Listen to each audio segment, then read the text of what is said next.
Be me, Thomas. Just a regular guy. Late 20s at the time this all went down. Got a decent job in IT, pays the bills, lets me save a bit. Nothing glamorous, but it's stable. I like stable.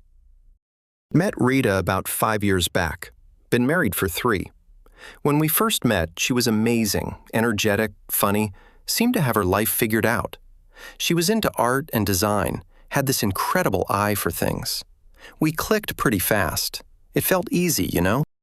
We dated for a couple of years, then got married, moved into an apartment together. It was a nice place, big windows, good neighborhood. This is where things started to get specific. Rita was all about aesthetics. Everything had to look a certain way.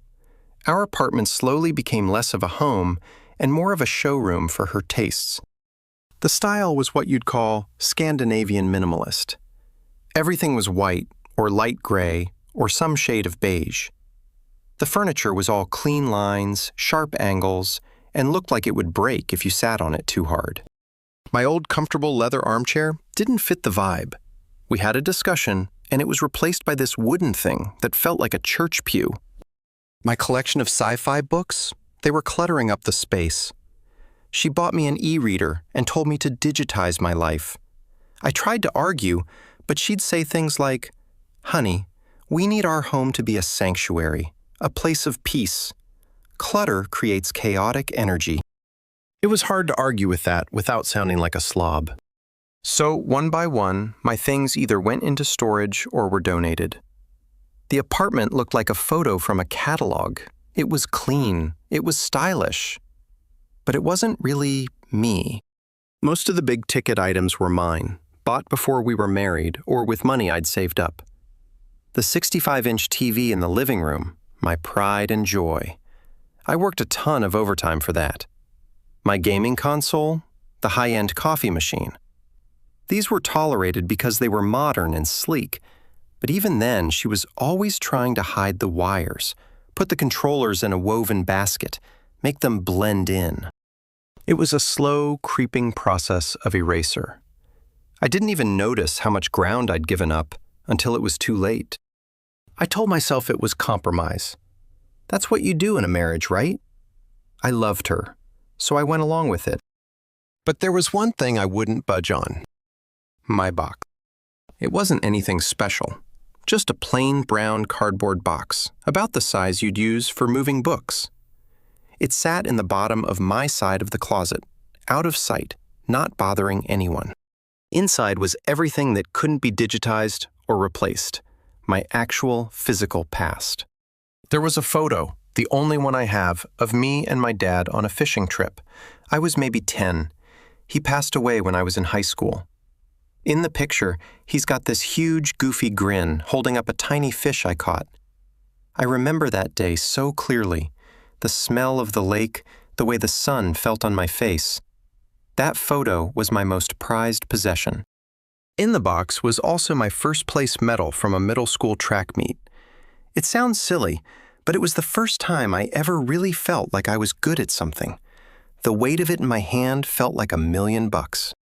There were letters from my grandmother. She wrote me one every month when I was in college. Her handwriting was shaky, but her words were always so full of love and encouragement. She's gone now, too. My first Game Boy was in there, the original gray brick. My parents saved for months to get it for me for my birthday. I must have logged 1,000 hours of Tetris on that thing. And at the very bottom, my grandfather's army dog tags. He never talked about the war, but he gave them to me before he died. Told me to be a good man. This wasn't junk. It wasn't clutter. It was my history. It was the proof of the people who made me who I am. Rita discovered the box one day when she was on one of her decluttering rampages. I came home from work to find her staring at it, which she'd pulled out from the closet and placed in the middle of our pristine, minimalist bedroom. It looked like a piece of evidence at a crime scene. The look on her face was one of pure disgust. She asked what was in that disgusting old box. I calmly explained what it was. I even opened it and showed her the contents.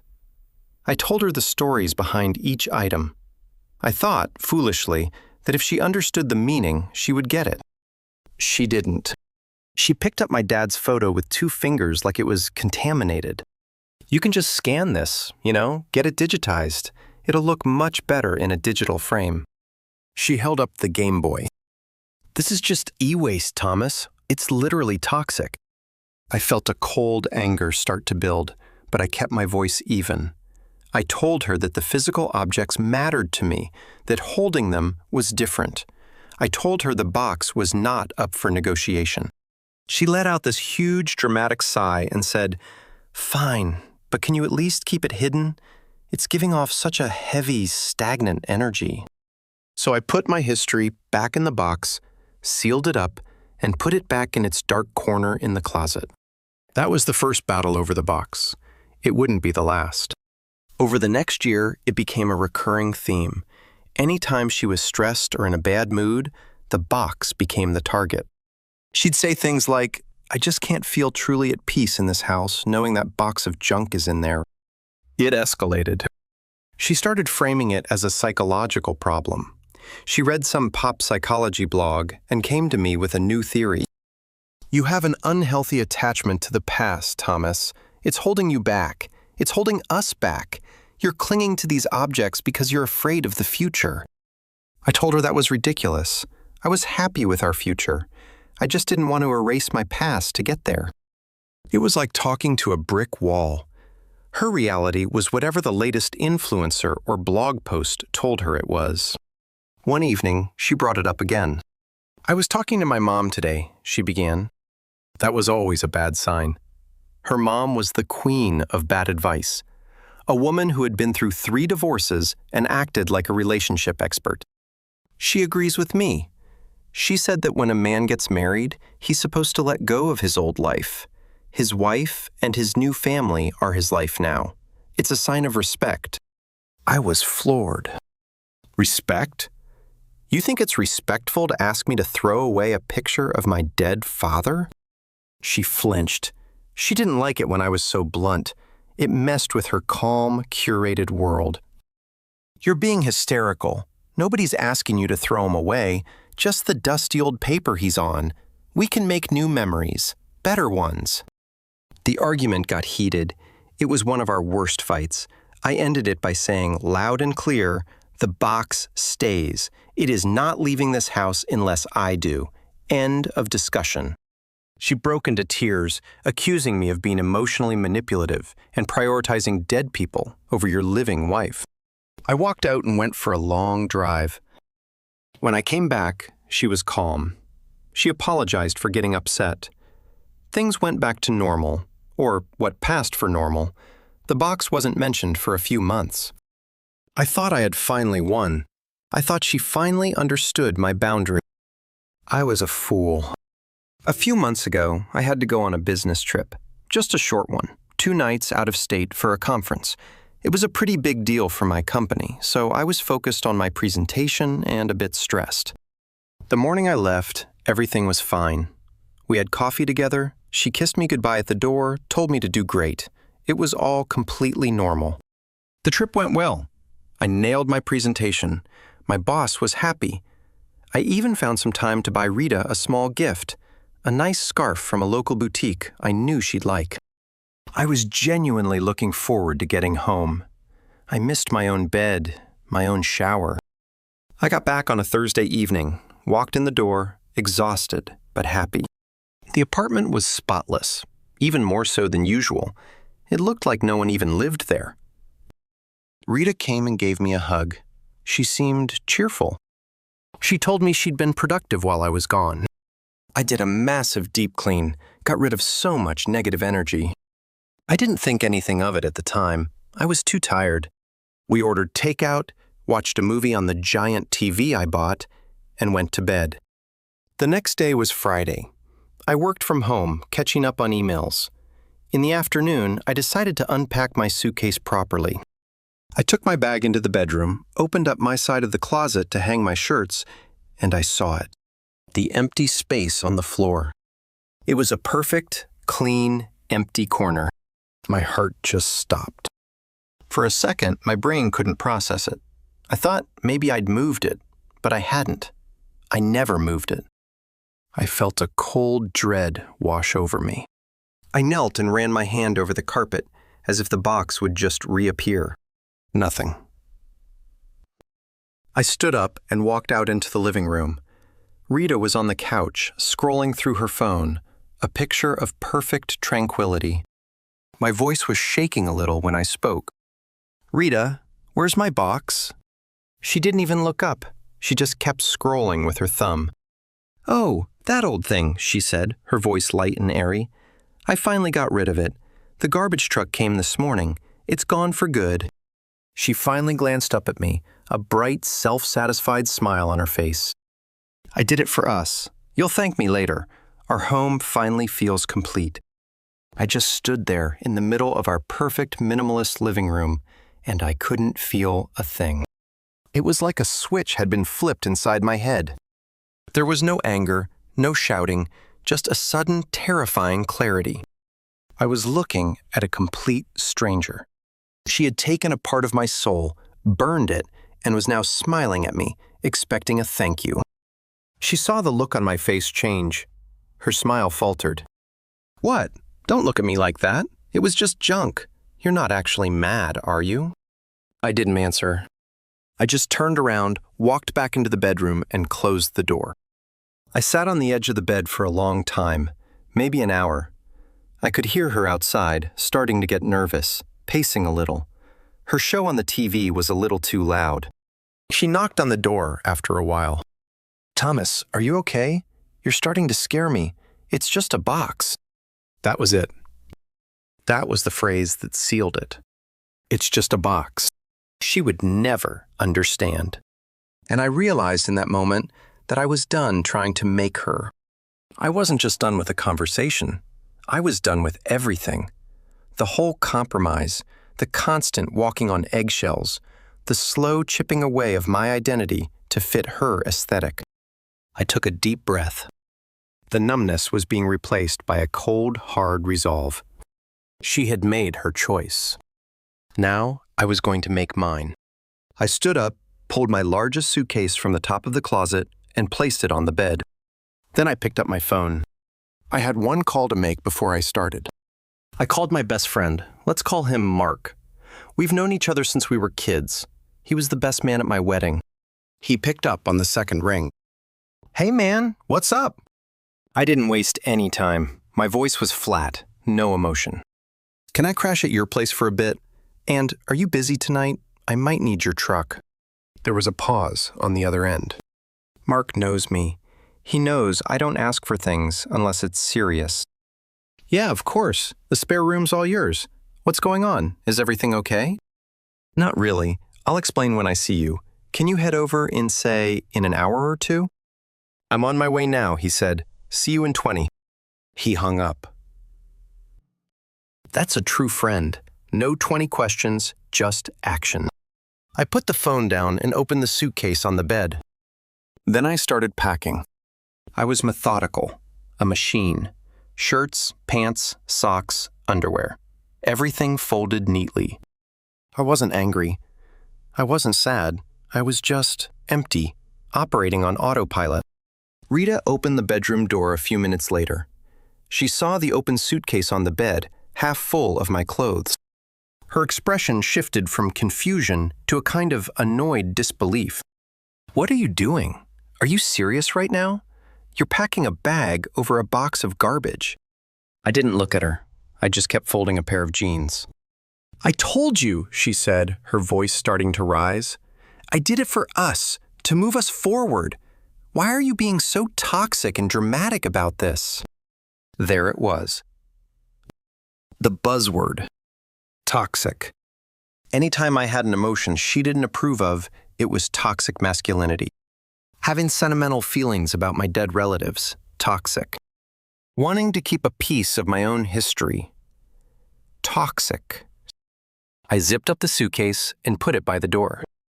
Then I grabbed my duffel bag and started filling it with toiletries, my laptop, chargers. She followed me into the bathroom, leaning against the door frame with her arms crossed. "This is so childish, Thomas. You're going to go stay at Mark's for a night, like a teenager who got into a fight with his parents. Then you'll come back tomorrow, and we'll be fine. She was trying to frame it as a tantrum, something small and manageable that would blow over. She had no idea what was happening. I finished in the bathroom and walked past her back into the bedroom. I grabbed a couple of empty cardboard boxes that were folded up in the closet from our last move. I started assembling them. The sound of the packing tape ripping off the roll was loud in the quiet apartment. Her annoyance turned into real anger. Okay, I get it. You're mad. You've made your point. You can stop with the theatrics now. Let's just talk about this like adults. I looked at her. Really looked at her for the first time since I'd walked back into the room. There's nothing to talk about, I said. My voice sounded strange to my own ears, distant. You made a decision about my things without me. I'm just doing the same. I went into the living room and started with the bookshelf. My books, the few that had survived the initial purge and were deemed aesthetically acceptable. I packed them all. Then I moved to the entertainment center. I carefully unplugged my gaming console. All the controllers, the headset, the games, they all went into a box. Rita watched me, her jaw tight. You love that thing. You play it every night. You're really taking it. I didn't answer. I just kept packing. Next was the sound system. The expensive speakers I'd spent a year saving up for. She started to follow me around the apartment as I worked, her voice getting more and more shrill. This is insane. You're tearing our home apart. What is wrong with you? Our home. It was funny hearing her use that phrase now. I walked over to the coffee bar in the kitchen. I unplugged the high-end espresso machine I bought myself as a birthday present a year ago. As I was carefully wrapping the cord, her tone changed. The anger was cracking, replaced by a tremor of fear. Okay, fine, I'm sorry. Is that what you want to hear? I'm sorry I threw out the box. I thought I was helping. I made a mistake. It was the kind of apology you give when you get caught, not when you're actually sorry. There was no understanding in her voice, just a desperate attempt to say the magic words that would make me stop. I put the coffee machine in a box and sealed it. Then I walked over to the 65-inch TV. This was the centerpiece of our living room. We watched movies on it. We had friends over for game nights. It was the heart of the space. I started unplugging the HDMI cables. That's when she truly broke. Not the TV, Thomas. Stop. You can't take the TV. That's our TV. Her voice was a wail. I bought it before we were even engaged, Rita, I said, my back to her. The doorbell rang. I went to answer it. It was Mark. He was holding 2 large empty duffel bags. He took one look at my face, then looked past me at Rita, who was now openly sobbing in the living room. He looked at the boxes stacked by the door. He didn't say a word. He just nodded, walked in, and picked up a box. Where's the truck? I asked. Parked right out front, hazards on, he said. Let's start loading. The sight of Mark, of this actually happening, sent Rita into a full-blown meltdown. She ran over and stood in front of the door, blocking our path. You can't do this. You can't just leave and take everything. This is my home too. What am I supposed to do? I looked at Mark. He just raised his eyebrows and waited for my lead. I put my box down and looked at her. I'm not taking everything, I said calmly. I'm only taking my things. But they're all things, she cried, tears streaming down her face. We built this life together. You're destroying it. You're destroying everything we have over one stupid box. And there it was again. The dismissal. Even now, in the midst of this, she still didn't get it. She never would. A profound sense of peace washed over me. I knew with absolute certainty that I was making the right decision. I took a step towards her. She flinched like she thought I was going to yell. You're the one who taught me this lesson, Rita, just a few hours ago. She looked confused, her sobs hitching in her chest. You taught me that if something doesn't bring you joy, if it's just clutter from the past that doesn't fit your vision for the future, you should throw it out. Her eyes widened. I could see the gears turning. I could see the horror of realization finally dawning on her face. You decided my memories were garbage, I continued, my voice low and steady. You decided a part of me was garbage. You threw it away without a second thought because it didn't fit your aesthetic. So now I'm just cleaning up the rest of my stuff. The things that are mine, the things that connect me to a past you've decided has no value. I gestured around the room. This TV, this couch we're about to move, this coffee machine, they're all just things. They're not memories. They're not my father's smile or my grandmother's words. They're just clutter from my past that I'm now removing from your future. I looked her dead in the eye. I'm just following your philosophy. She slid down the door and collapsed into a heap on the floor, sobbing uncontrollably. Please, she whispered, don't.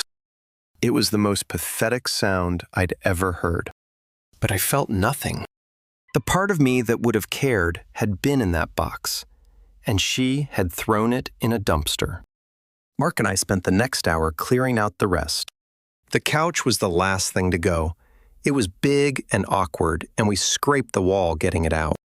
Rita didn't move. She just sat on the floor, watching us dismantle her perfect, curated life. When we were done, the apartment was cavernous. The living room was just a rug and her one stylish but uncomfortable armchair. The walls were bare. The kitchen counters were empty. It was a hollow, empty shell. It finally looked exactly how it had felt to live there for the past year. I took one last look around. Then I walked over to the front door, stepped over her, and walked out.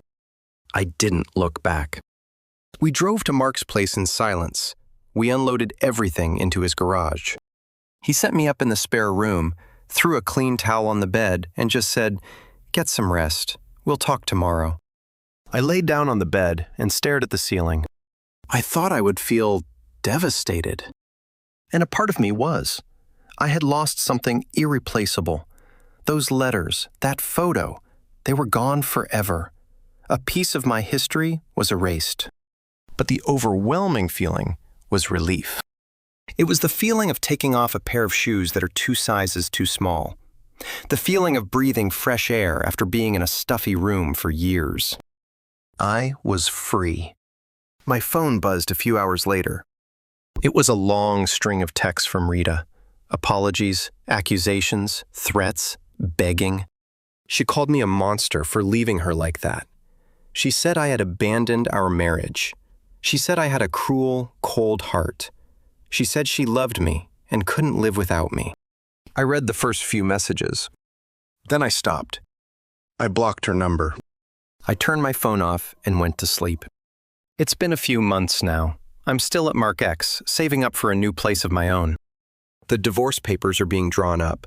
She's trying to get half of everything. Of course, my lawyer says she doesn't have much of a case, since I owned most of it before the marriage. Sometimes I feel a pang of sadness when I think about that box. But then I remember the look on her face when she told me she'd thrown it out. The smug satisfaction. The complete and utter disregard for who I was. She didn't throw away my memories. She threw away me. And when she cried because I was taking the rest of myself with me, I finally understood. To her, I was just another object in her house, one she thought she could curate, change, and declutter to fit her vision. She just never expected the object to get up and walk out the door.